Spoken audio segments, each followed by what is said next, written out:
Ladies and gentlemen, welcome back to another episode of the Intelligent Moron with Silva.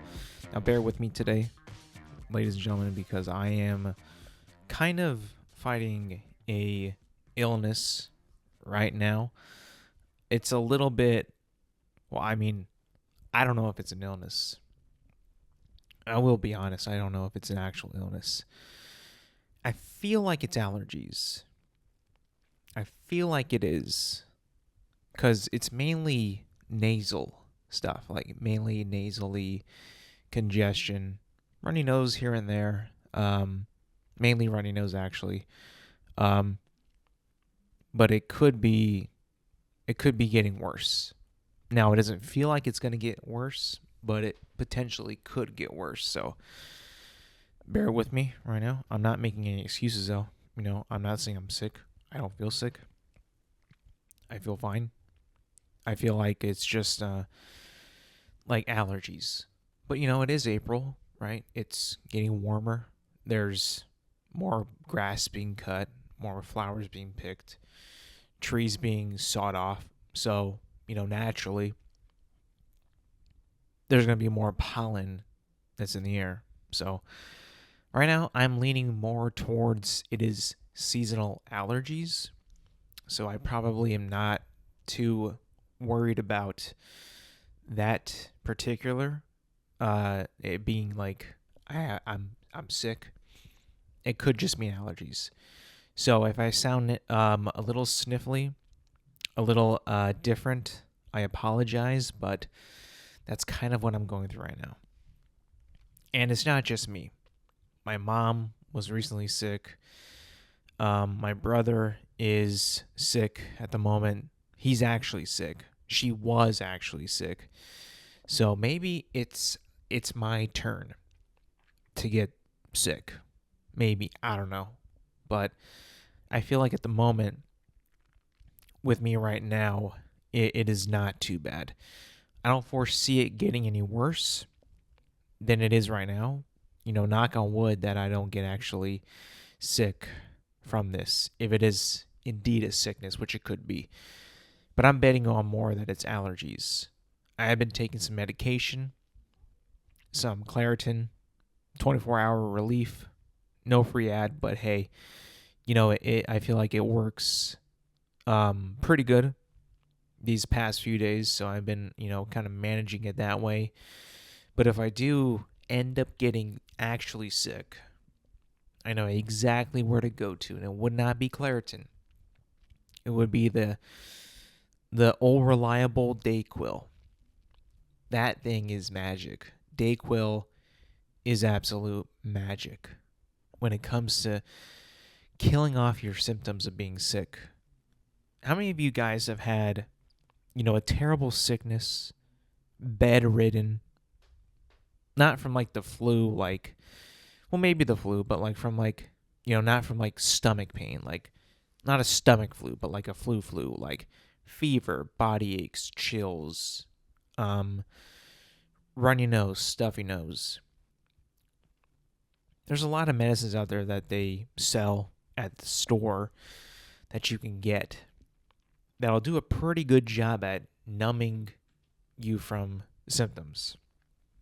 Tylenol, Advil, ibuprofen, Mucinex, a lot of that, I found out that Dayquil actually does it the best.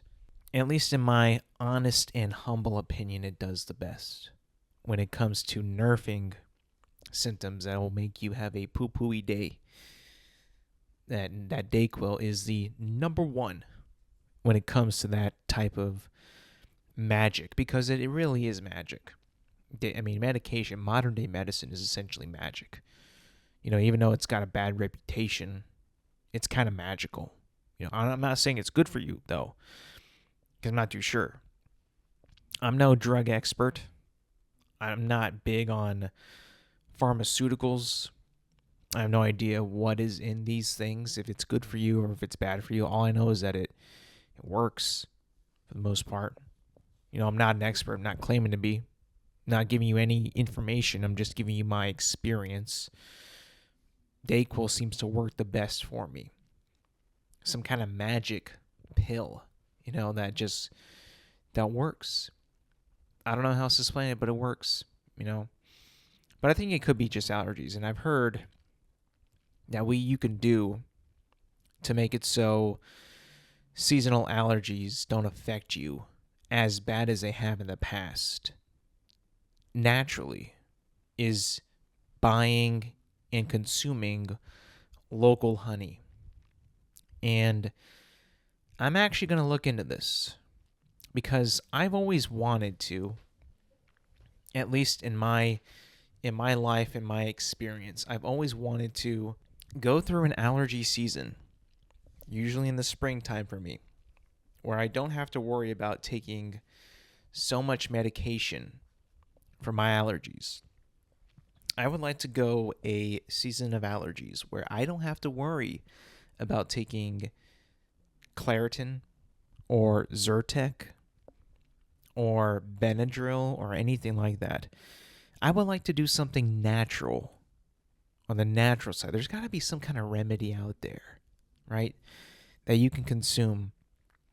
A berry, right? A mixture of something, some kind of herb that'll make it so you don't get seasonal allergies. There has to be something like that. Something. And my family was telling me, they heard that consuming local honey could do it. I was thinking to myself, like, you know what? That actually might work. Not saying it will work, but it could work. Because if you think about it, local honey, right? How is honey made? By bees. How do bees make honey? I'm pretty sure they go to flowers and pick off the nectar and the pollen that is used from these flowers and take it to their beehive and make honey out of it. Something along the lines of that, right? I could be missing an entirely important step on how honey is made, but I think it's something along the lines of that. And at least from the Bee movie, that's what it looked like, but I could be wrong, like I said. But that also that would kind of make sense, right? You consume something orally, like consuming it like honey, and you kind of build up a tolerance towards the pollen that is used to make the honey, right? When you think about it that way, like, well, no shit, like that would be the ultimate remedy to anyone's problems, regarding allergies to pollen and stuff outside. That would seem to be the de facto cure.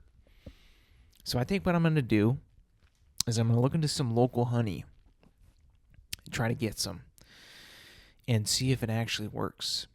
Now, they say like a tablespoon or two of honey, maybe not a day, but like a week or so, will give you like a tolerance to the pollen that you are potentially allergic to. In this case, I'm pretty sure I am allergic to pollen in the air, which is a lot of people out there. So I do feel like that would work, and I would like to test this scientific theory out. Maybe not test the theory, but like run some tests on that, if that's possible. I don't know. It could also backfire. Like, what if you consume something that you actually are allergic to, and it's not good for you? I'm really, really happy that I don't have a peanut or food allergy that I'm aware of. There was one time when I was a kid where I consumed a good amount of shrimp, and I started itching that night when I went to bed after I consumed it for dinner. It was like itchy all over my body. Like I broke out into some kind of hive or rash or something like that. It was terrible. I didn't know what to do. It never happened to me before.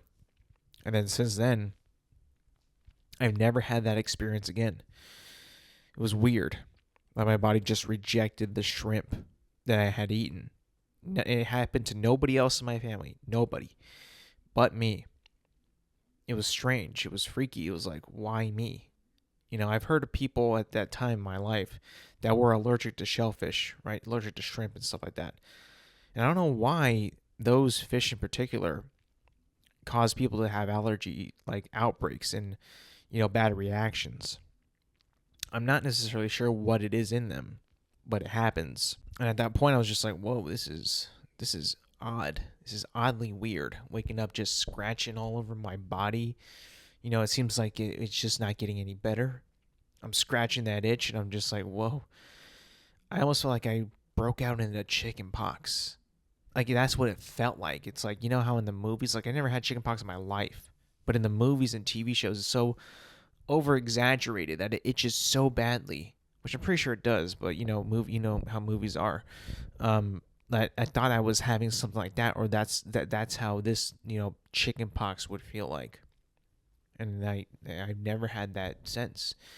I've consumed hundreds and hundreds of pounds of shrimp since then. Maybe not that much, but I've consumed a lot of shrimp since then. Nothing's happened.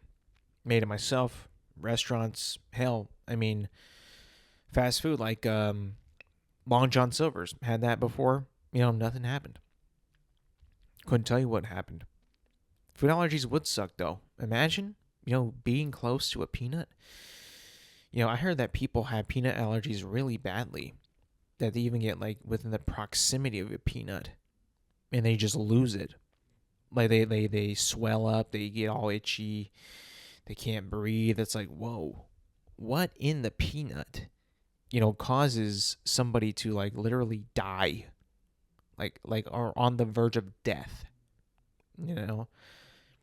Like they get so bad they need a pin, like a needle, to shoot something into their body to calm them down. And other people like me can eat peanuts just like normal, just like pop them in your mouth, and that's it. These boys can't be even near a proximity of a peanut, or they'll just overreact and die. It's quite a mystery.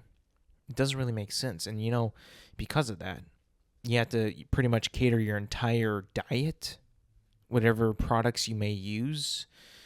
If you want fast food French fries, you probably can't have them because they probably use peanut oil. Some restaurants do use peanut oil. So you got to be careful with that. You essentially got to cut a lot of stuff out of your diet. You can't have M&Ms. You can't have peanut M&Ms. You can't have a Snickers. You can't have anything good. Trail mix, no. Baseball games, if you're like by somebody who has a bag of peanuts, you might want to duck and cover. It can get pretty bad. Same with bees. I was talking about pollen and bees and how they make their honey. People are allergic to bees. Something about them. Well, if they get stung by a bee, they'll just swell up. I don't know what it is about the bees either. Like, what actually is causing them to have an allergic reaction to a bee sting? Is it because of the pollen that's like that the bee has on its body when it's going to sting you? Or I actually have no idea. I'm not a scientist. I'm not a bee scientist. I don't know anything about bugs that much to give you that information on. Obviously, I'm an idiot, and I don't mean that because to get myself out of trouble, but I truly don't know how that would even work, why that happens, or how that would happen to anybody. I really don't know. What about lotion, right? Let's say you use some kind of moisturizing cream. Your hands get dry. You want to moisturize them up. And you find out that it has some kind of like seed oil that you're allergic to. You got to make your entire life about that. You can't essentially be around any of that, even on your hands. And you get, you essentially hurt yourself in a way, I know that an allergy isn't really like going to hurt you, but it is harmful, that would suck. That kind of life would actually suck. It's funny how, like, we always want to, in a way, improve our lives every single day, right? You wake up and you think to yourself, oh, I didn't really, I feel still tired. Maybe I'll go to bed earlier. And you make that like a quest, a mission for the day is, last night I went up to bed a little too late. And now I feel a little tired. And, today is a new day. And I want to make a goal for myself that I will go to bed earlier and get even more sleep so I can improve on my daily health and my sleep pattern even more so I could live my life better. That, I think, is a reasonable thing that we could all kind of strive to pursue, to achieve, to do on a daily basis, and to inspire others to do as well, right? That's a pretty simple one. If you think about it, we all really need 8 hours of sleep, right? We need 8 hours to function. Now, how many of you guys actually get 8 hours of sleep every night? Probably not that many of you do. But when you do, let's say you on the weekend or whatever, maybe you have a day off, you decide to sleep, go to bed, and you won't set an alarm because the next day you have off or you don't have to do anything. You don't have to wake up early, right? And you don't set the alarm. I guarantee you probably would naturally wake up around like 7.5 to 8 hours. When you actually you start to get up, you open your eyes, maybe go back to sleep for a little bit longer, but then you're like, I'm trying to go back to sleep, but my body's telling me that I don't need to go back to sleep. And then you just decide to get out of bed. Naturally, that usually occurs within the 8-hour period of sleep. After 8 hours of sleep, I guarantee you, because it's happened to me before, you will just wake up and begin your day. That's when oh yeah. That's, I think, what as a society and as a species we had discovered 8 hours is what we need to operate in our day-to-day lives. That's the goal. That's the well, maybe not the goal, but that is that's the threshold that we need to help. That's the standard in terms of sleep and how much sleep that we need as human beings. And I'm pretty sure the 8-hour sleep a night has been a thing that we have preached in for health and everything for decades, maybe even longer than that. But that's what we have been well, maybe not centuries, but certainly decades for sure. I don't know how many decades, but I think that's been the golden number of sleep hours that we need to function, to properly function, and for our bodies and our minds to properly function. That's been the number for a very, very, very long time. And it turns out it's actually correct. I mean, I've tried to sustain a day where I get 7 hours, sometimes 6.5, sometimes, very, very, very rarely 6. And let me tell you, man, 6 ain't 8. 6.5 ain't 8. 7 ain't 8. Only 8 is 8. I mean, you can get pretty damn close to 8 hours of sleep, and I guarantee you, you will not feel as good. You will not function as well as you do on a full 8 hours at all. It really is the magic number. I don't know what it is or how they figured it out, but that has to be the reason why, But everyone's trying to improve on their lives. I think everybody is. Sleep is one thing, like I just mentioned. Another thing is eating better, right? Some people don't really eat all that well. I don't blame you. How could you eat well when everything that is bad for you, air quotes, is bad for you, doesn't really taste as good as the things that are good for you, air quotes? Broccoli is good for you, but it doesn't taste good. It tastes not good. I wouldn't say it tastes bad, but to me, it certainly doesn't taste very good. I don't enjoy broccoli. Broccoli does not enjoy me, meaning I will just not even get broccoli. I won't. When I meal prep nowadays, I go chicken, I go white rice, I go carrots.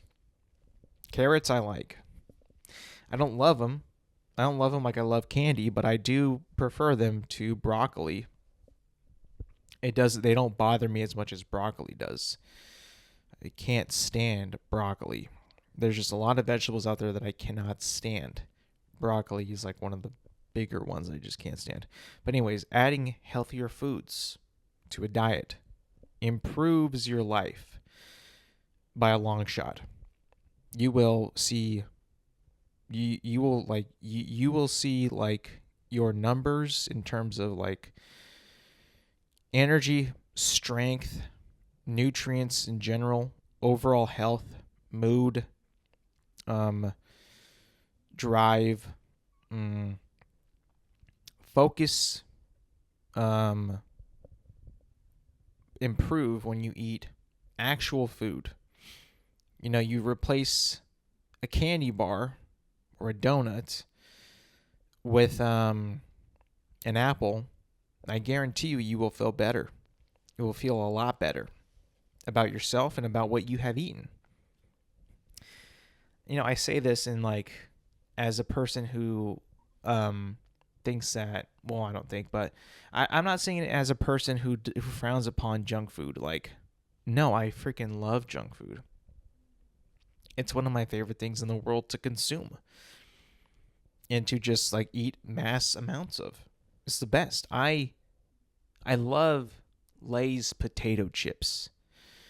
Even though like they're not like the most unhealthy snack out there that is technically junk food, I love them. But hell, there's a lot of carbohydrates, there's a lot of salt, a lot of fat. It's not the best snack for you. I'll be honest, you'd much rather be better off eating like blueberries or strawberries or carrots, like raw carrots, But it's an improvement in your life. It's a subtle improvement that you can make, a subtle change, shift, or modification that you can make in your diet that will actually improve your health a lot. That's food. That's like snack food, right? Carrots over chips, strawberries over a donut, an apple over a like a store-bought apple pie, right? Like a true apple over like an apple pie. A little serving size one, like you get in a little Hostess box. Or like instead of chips, you can eat like some mixed nuts, right? Better for you. It's just better food. Food is more whole. The food is actual calories that will actually give you energy instead of just like empty calories that just do nothing for you. You don't feel good. You don't feel as full. That's why you keep eating them, because they're empty calories. You think that, oh, this bag of all this chips is like 500 calories. I'm good, but why do I want to keep eating more? Well, because they're empty. They're not actually giving you any energy. They're just kind of there just to take up space and make you giant. Yeah, make you giant. They're actually not good for you.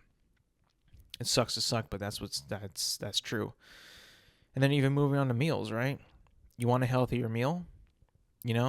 Maybe don't grab Taco Bell. Maybe make something that's actually going to give you some energy. I've told you guys this before, and I'll say it again. Once I started meal prep, chicken and rice every day for lunch, I have never felt more satisfied consuming a meal than that single specific meal. For lunch, at least. It is, for one, whole food, and two, full of energy. Protein, carbohydrates. Exactly what you need to fuel your body for a day, whether it be you're at work or working out, whatever you are doing. It'll fuel you. It'll give you the energy to keep going with your day. You will not feel, one, unsatisfied. Two, you will not feel like you need to eat more because it's already a lot of food, a lot of energy that you're consuming. And it's going to fill you up. There's not a single empty calorie within that meal. There just isn't. It's all being used to power you. And you can actually feel it. You feel better. At least I do. Whenever I consume that, whenever I devour that at lunch and I complete it, I'm like, oh yeah, now I feel like my tank was on E, but now I'm on F. Like I'm actually full and I'm like good to go. Like full, like not like an overeating full. Like I'm like gassed up, like a gassed up car. There's not like a better feeling that I can think of than that, And it happens every time you actually eat good food. Any fast food that you consume like that, like a Big Mac meal, it's like 1,000 calories, right? A burger, some fries, and a soda, it's like 1,000 calories, all that. How's that even possible? And you still feel hungry after you eat it. How is that even possible? Why do I feel hungrier after I've consumed this? What is in it that is making me want to eat more? Back when I was super young, I would get such a terrible, terrible order at McDonald's when I was a kid. When I was like entering high school, like freshman, sophomore year, one of my friends had their license, and we would go to McDonald's and get a bunch of food. You know what my go-to order was back then when I was in high school? 2 McChickens, 2 McDoubles, and a large Coke. That was my go-to meal when I was that age in high school. 15 years old. That was my go-to meal. And I got large from that. Large. And there were some points in my life when I had consumed that, when I was like, I could eat more. I could have so much more than what I just ate. Like, I'm still hungry. I have not attempted that meal since I was in high school. I don't think I ever will again. Maybe one day, one fun day for a cheat day. Maybe one. Maybe. But it's so expensive now. Like, I don't even know if I would want to. Not only would it burn a hole in my wallet, but it would just burn a hole like through my large intestine. It would be painful. There's a few times where I've had McDonald's, not a whole lot, but a decent amount. And it did not feel good. Did not make my tummy feel good. Made my tummy want me sicky wicky. And I was like, oh, I'm probably at the point in my life where I no longer am able to consume this food. It just doesn't sit well with me anymore. Now, that was McDonald's, right? McDonald's is like I guess you could say the bottom of the barrel / also the top of the line when it comes to American fast food. When McDonald's is bad, it might be the worst thing ever that you could ever consume at that moment. When McDonald's is bad. Like, when McDonald's fries are cold, they are some of the worst things humans have ever, allowed to happen. You allowed the McDonald's fries to get cold. You have allowed reality to set in. And what they are, and this is truly, truly what they are. When they're baking in that oil, they're getting all dolled up and presentable and delicious, and you're like, oh man, I could just smack these fries up. Then it's going to taste delicious. They look golden brown, glistening in salt and oil, steaming hot, crispy, salty, savory, delicious. And then when reality sits their temperature drops. They get kind of soggy. You're like, why the hell are these fries getting soggy? And why is the golden crispiness fading away? Why are they turning white all of a sudden? Why are they no longer golden? And the salt is just coming off the fries. They've lost their salt. They can no longer hold on to the salt because the crisp is gone. And they become stiff. And then you eat them and you're like, whoa. They don't even taste like a potato at that point. I don't know what they taste like, but they don't taste like a potato at all. They taste like McDonald's. Like they taste like a McDonald's fryer at that point. They just taste like the oil. And you're like, son of a gun. I let this happen to my fries. Like I failed my fries so hard. I let the real fries show themselves. You feel terrible about that.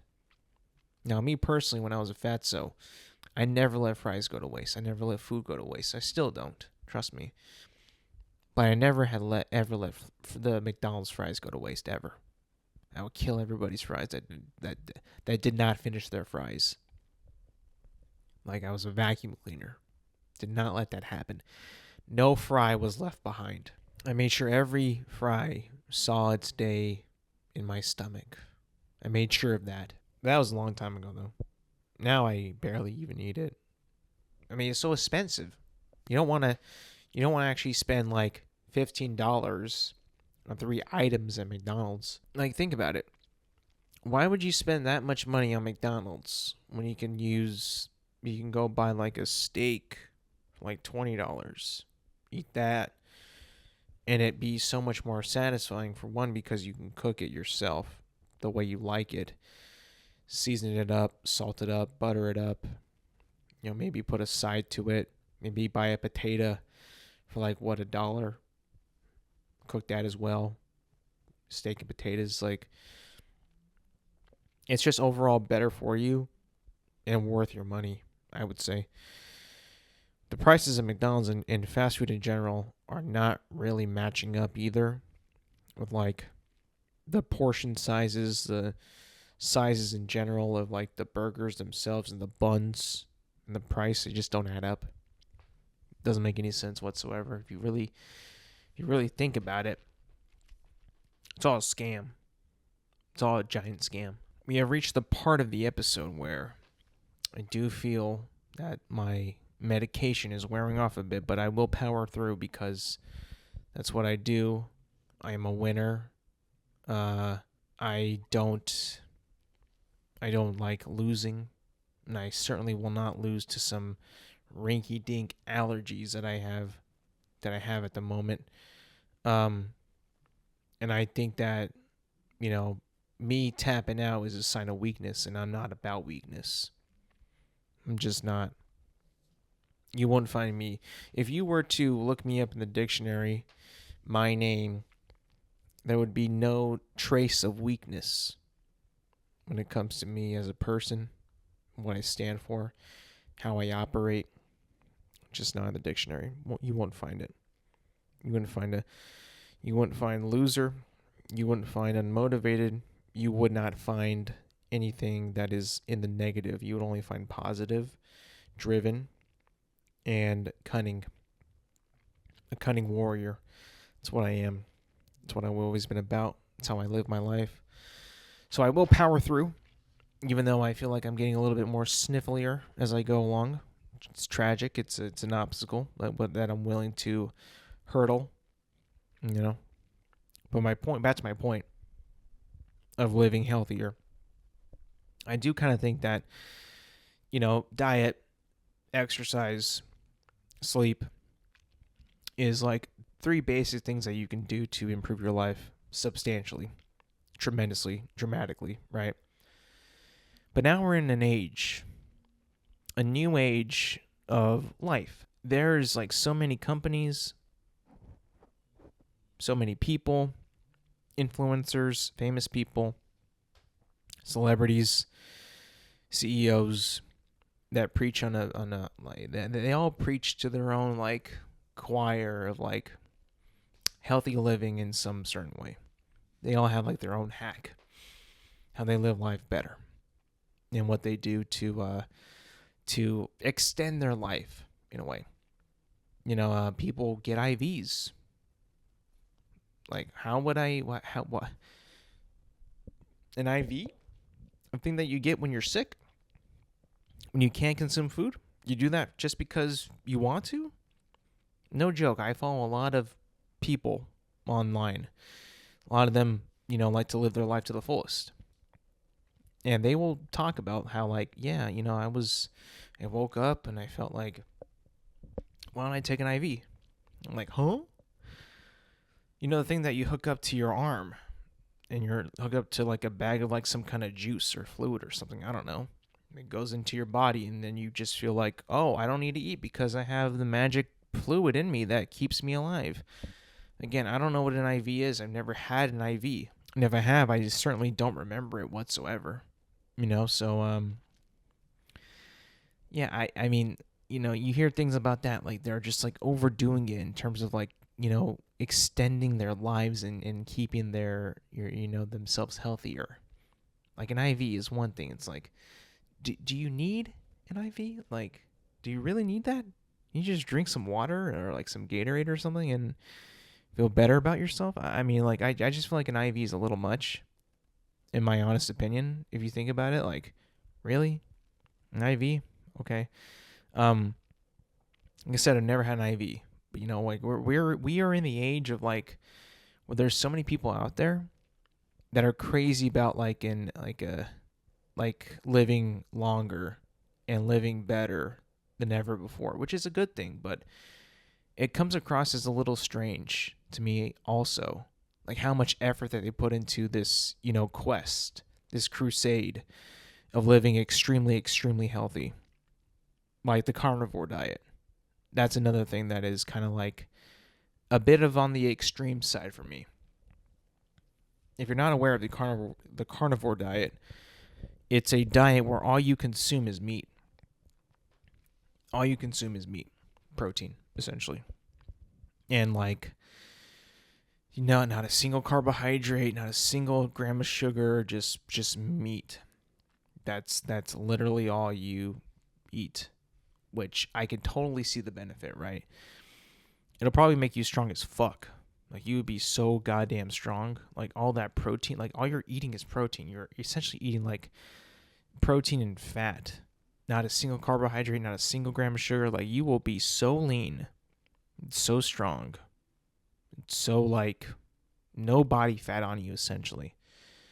Like, it would be insane. That's, like, to me, like, that is just, like an insane like diet to commit to. I think I tried it for like a day.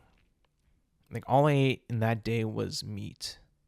And I mean, digestive wise, it was a little hard for my body to adjust. Not having a single like carb in my gut is kind of rough. All you have is meat. Like that's it. Like, don't get me wrong, I love meat. It's like my favorite thing to eat, but like not a carb, no bread, nothing. I can't really get by it. I think it's for the people that, and I'm not really a fitness expert, but I know a lot of people online who work out and are like fitness influencers and stuff like that, and like, bench press and squat and like lift and curl and all that. You never really see them do a whole ton of cardio. They only lift and squat and bench, and that's really it. And then you're like, well, you know what? No wonder you're on such a crazy diet. You barely run. You barely do any cardio. Like cardio is like one of the number one things that you can do to burn away fat at a pretty good rate and a pretty nice consistency to burn off fat is doing cardio. But these guys like barely do any of it. They like do like 20 minutes every couple of days and like lift the rest. Like I get it, you want to get swole, jacked, strong, ripped, however you want to call it, right? I understand that, but I think you got to have a little bit of balance, and with those guys who are on the carnivore diet and all they do is lift weights, like, it's not really balancing anything. You're just going one way, super, super, super hard. And yeah, it's working, but like, I'm sure you want a piece of bread, like every now and then. I'm sure you want like a sandwich that's like an actual sandwich and not like a lettuce wrap bullshit or like, what all these other hacks that you do because, oh, you're on the carnivore diet. Like, cool story, dude, but yeah, like bread is still good. Like, bread tastes good. Like, I am actually, living life to my fullest where I could, eat pretty damn well, also have some bread, make a sandwich, run a little bit more than you do, right? At least I know for a fact, like my heart, my cardiovascular muscle, probably going to be stronger than yours. Probably. I'm no expert, but probably going to be stronger than yours. I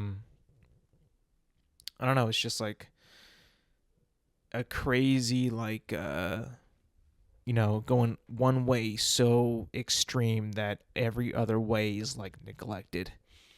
It's like carnivore diet, only lifting, and that's it.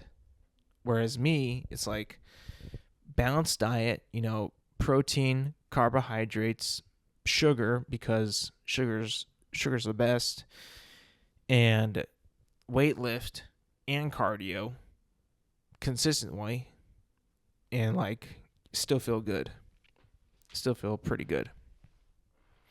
There's also this thing like they like to promote that's been like pretty recently. I haven't seen it as ton as I used to, but like this like green juice. It's like, I think it's called like AG1 or something like that, or some like other kind of like vegetable juices that people drink and stuff like that. Like, I'm not really like sure like what is like the benefit. Like, if it's like maybe just like vegetables blended up and like that's all it is, and just like a bunch of vitamins and nutrients and minerals and like, yeah, like, I guess that's cool if you kind of want to make it like more like an easier way to get all that into your body instead of like, like preparing a salad or like cutting up some vegetables or like eating like some lettuce and then some carrots and then some, spinach. I understand that, but and then, just making it into a drink would be so much easier, right? Better, like, I guess like it's like just an easier way to get all those nutrients in your body. But where's the fun in that? You're just kind of skipping out on like the eating part and just like kind of consuming it in your body. That was one that was like a craze that, happened a few weeks ago. Not weeks, like years ago, where it like first started, where people were just like going crazy for this stuff. Like, it was just like so good for you. And I've heard a lot of things about like, brain medicine that like enhance your brain, some like gum that enhances your brain, bunch of stuff like that's supposed to like, make you healthier, make you stronger, make you smarter than you've ever been before, and improve on like the absolute like minute things in life, just to make you like live like maybe 20 minutes longer, right? And that's not even the craziest or the newest thing that's out there right now. The craziest and the newest thing that's out there right now that has been going like that right now is like in the peak of it right now is mouth tape. Mouth tape at the moment is huge. Now, what is mouth tape, you may ask? It's tape that you put over your mouth when you go to bed, so it forces you to breathe out of your nose when you sleep.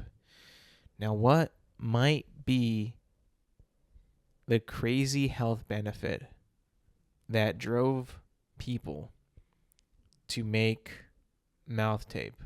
Well, I had to ask Grok, like, what is the craze about mouth tape? Why are people using mouth tape? Why? It isn't just Ashton Hall in the morning routine that use mouth tape, even though that video, the morning routine, the first one, is iconic. at least the one that went, viral, that one was just phenomenal comedy, right? We have to all thank Ashton Hall for that because that was actually just pure comedy gold. So I decided to use AI and ask it, what are the benefits of mouth tape? Like, is it good? Does it actually work? Why would anybody use it? Is it because you snore? Is it because, like, it's like, makes you have a deeper sleep, better, connected with your uh, sleepness? I don't know. So I used Grok AI and, like, asked it what are the benefits of mouth taping. So it gives me this. Mouth taping is a practice where a small piece of tape is placed over the mouth during sleep to encourage nasal breathing. Some potential benefits based on anecdotal reports and emerging research include improved sleep quality. Nasal breathing may promote better oxygenation and reduce sleep disruptions like snoring or waking up with a dry mouth. It's thought to engage the parasympathetic nervous system, which can help you relax and sleep more deeply. Okay, so that is that. Okay, I can understand that, right? When you breathe through your mouth or your nose, you snore less. Okay, that makes sense. Better oxygen, oxygen flow. That's also a benefit. That's cool. I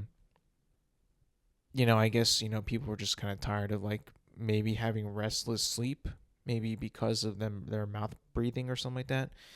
And it seems like, such a simple thing to get is some mouth tape. It's not like a machine that you would hook up to.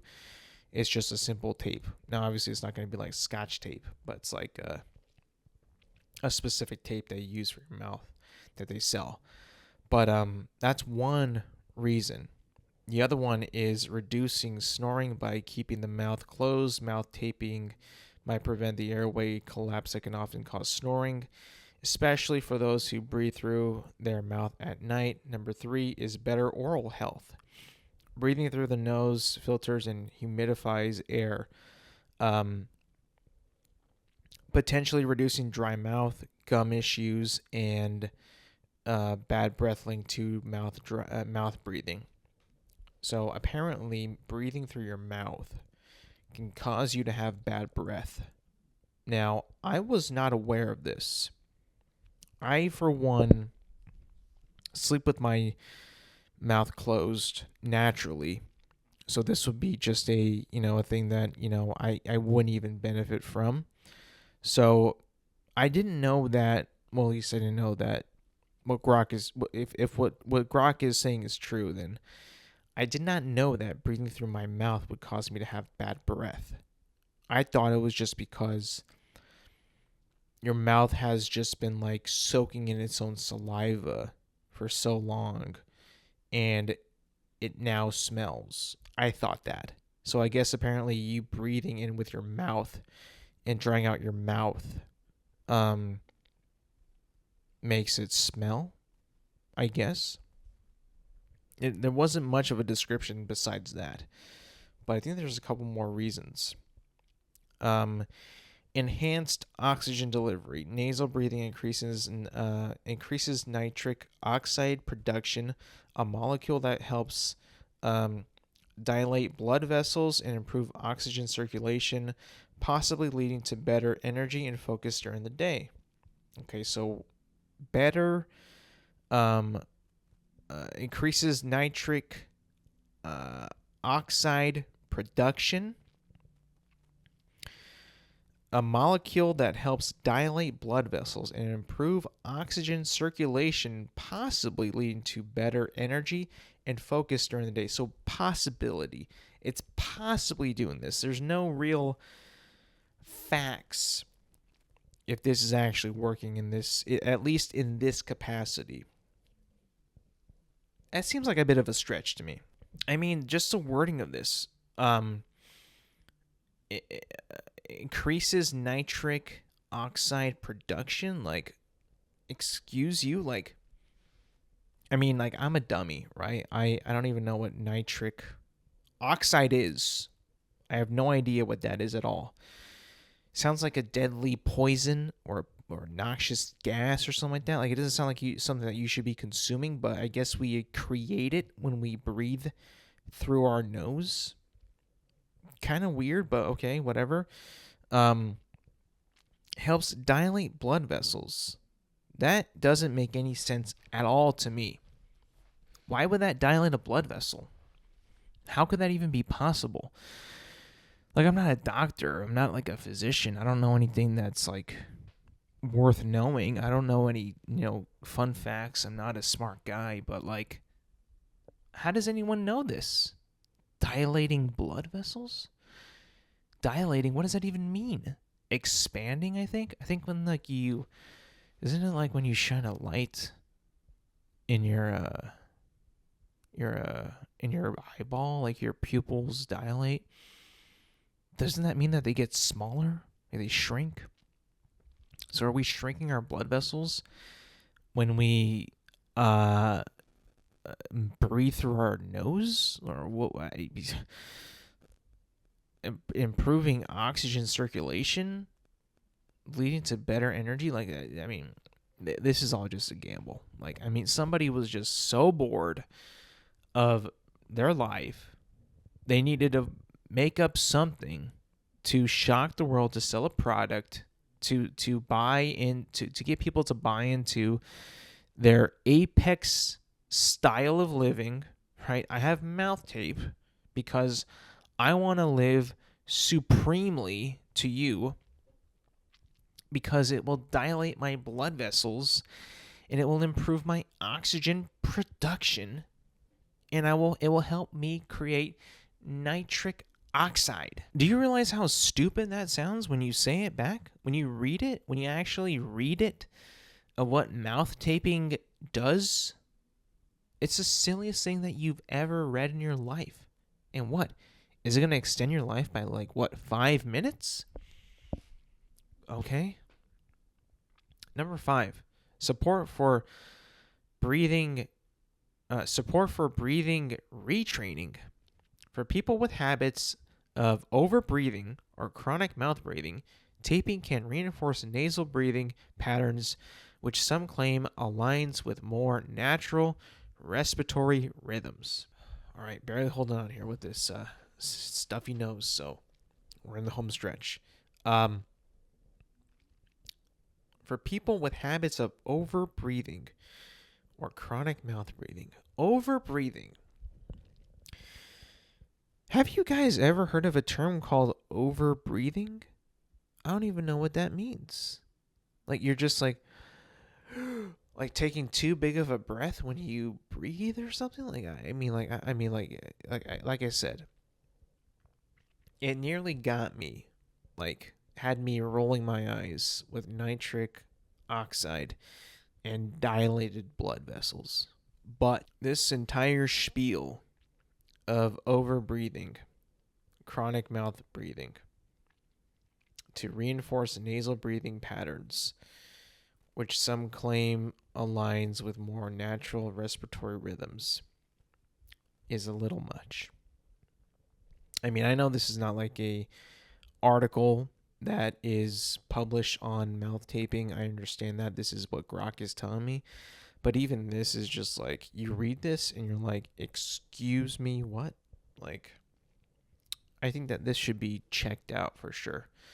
That said, evidence is still limited. Studies like those in the Journal of Sleep Research in 2021 suggest nasal breathing can stabilize airways, but large-scale clinical trials on mouth taping specifically are scarce. People with nasal congestion, sleep apnea, or anxiety about restricted breathing should consult a doctor first. As it's not universally safe or effective, it's a low-cost experiment, typically using porous tape like micropore, but results vary person to person. Obviously, right? Like, if it's going to work for me, it might not work for you, right? But this entire spiel that Grok gave me on all 5 of these reasons of why, of benefits for mouth taping, it's just an overstretch. It's just an overstretch. Like, do you think that Winston Churchill would have had much better wartime decisions if he decided to use mouth tape? Like, Winston, like, you know what? You haven't been really on your game with these, wartime executive orders here. Maybe you should put this on your mouth so you can sleep better and have more nitric oxide and dilate your blood vessels to get better oxygen flow so you can focus better when it comes to deciding what we do in this goddamn war. Do you think that they were thinking like, you know what, maybe we should give old Winston some mouth tape when he sleeps. That way he could be sharper during the day. This is totally like I had too much time on my hands study that I need to find a way to scam people. I don't have a job right now. I need to get money. How do I make this tape that I created, that I made in my garage? How can I give it a purpose? Oh, how about I make it a healthy thing? How about I think of a way to make it so it improves your life? Isn't that what it even boils down to? Remember all those infomercials when we were kids about all these like socks and shoes and shirts and things that you would buy that could improve your life ever so slightly? Well, this is that new thing. Mouth tape is a new thing that'll improve your life for 5 minutes longer. Will prolong your life by 5 minutes for mouth tape. All you gotta do is put some tape over your mouth every night when you go to bed for the rest of your life, and you will live 5 minutes longer. I just don't think it's worth it. Now, of course, that's not what they're claiming. I'm just exaggerating. I'm being stupid, right? But it seems like it's all just kind of like in the lane of like, how can we improve life even more than it is already? How can we make your life better than how it is? Oh yeah, put some tape over your mouth when you go to bed. That will do the trick. That will make you living an apex life. By apex, I mean like top of the food chain. Like you're living better than anybody else could. The optimal living situation. The optimal living lifestyle. That's essentially what it is to me. That's what it sounds like. Last thing before I go, Verdansk is back in Warzone. And I'm actually happy it's back. The map is great. It's fun. It's just like how I remembered. It's even better when you play with your pals back from the days when Warzone came out 5 years ago. It's awesome. It truly is fun to play. I love it. And you know what? At first, I was a little discouraged. I was a little worried because of how good the players were, how good that they were. The Omni movement in the game now too makes it a little bit more faster engagements, faster enemies, harder to kill, faster. Can't really aim as well. And at my old age, at my advanced age, I gotta tell you this, it was a little bit of a struggle to get some kills. We got one win as a group so far, one win as it's come out, and we're actually improving in how we play as a squad. So I have to say, Activision putting back Verdansk into Warzone has been a success so far. Has actually been a success. So I'm happy right now. My friends are happy. As a group, we're all happy. It could have. It wasn't going to get any better, right? Nothing that they could have done to make it better. Bringing back Verdansk actually might have bought them some time. Now we will see if we will continue to play Verdansk, if they decide to keep it, if they decide to change it up a bit, maybe ruin it. I don't know. Only time will tell. But so far, so good. And I'm actually enjoying it more than I thought that I would. So hey, you take some. You gotta take the wins when you can. And right now, Verdansk being back is actually a huge W. Huge W. All right, that's going to be it for me today, people. Thank you for listening. Thank you for watching. Remember, you can find this podcast on Apple Podcasts, Spotify, and YouTube at Intelligent Moron with Alex Silva. New episodes drop every Thursday morning. Make sure to like, subscribe, rate, review, and do all that good stuff. And yes, thank you for listening. Thank you for watching. And I will see you guys next week.